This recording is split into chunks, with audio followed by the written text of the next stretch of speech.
ನಾನ್ ಶಾಲೆಗೆ ಹೋಗ್ತಾ ಇದ್ದಾಗ ಮಧ್ಯಾಹ್ನದ ತಿಂಡಿ ಡಬ್ಬನ ನಂಗೆ ಗೊತ್ತಿಲ್ದೇನೆ ನನ್ನ ಸ್ನೇಹಿತರು ಖಾಲಿ ಮಾಡ್ಬಿಡ್ತಾ ಇದ್ರು.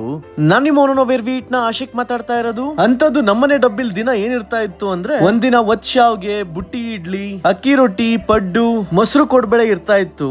ಶೆಟ್ರು ಮನೆ ತಿಂಡಿ ಅಂತ ಖಾಲಿ ಮಾಡ್ಬಿಡ್ತಾ ಇದ್ರು. ಪೀಟಿಕೆ ಸಾಕು, ವಿಷಯಕ್ಕೆ ಬರ್ತೀನಿ.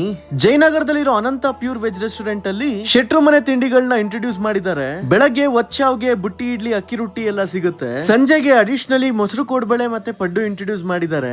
ಬುಟ್ಟಿ ಇಡ್ಲಿ ಮೃದುವಾಗಿ ಬಾಯ್ಲೆಟ್ರೆ ಕರ್ಗೋಗ್ತಾ ಇತ್ತು.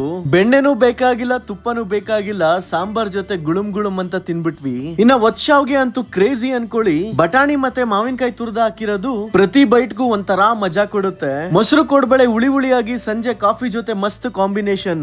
ಪಡ್ಡುನು ಅಷ್ಟೇ ಮಸ್ತ್ ಆಗಿತ್ತು. ದೋಸೆ ಇಷ್ಟಪಡೋರು ಬೆಣ್ಣೆ ಮಸಾಲ ದೋಸೆ ಅಂತೂ ತಪ್ಪದೆ ಟ್ರೈ ಮಾಡಿ. ದೋಸೆ ಒಳಗಡೆ ಹಚ್ಚಿರೋ ಕೆಂಪ್ ಚಟ್ನಿಗೆ ನಾನಂತೂ ಫಿದಾ ಆಗ್ಬಿಟ್ಟಿದೀನಿ. ಮತ್ ಇನ್ಯಾಕ್ ತಡ, ನೀವೇನಾದ್ರೂ ಜಯನಗರ್ ಕಡೆ ಹೋದ್ರೆ ಅಥವಾ ಶೆಟ್ರು ಮನೆ ತಿಂಡಿಗೆ ಫ್ಯಾನ್ ಆಗಿದ್ರೆ ಇವಾಗ್ಲೇ ಭೇಟಿ ಕೊಡಿ.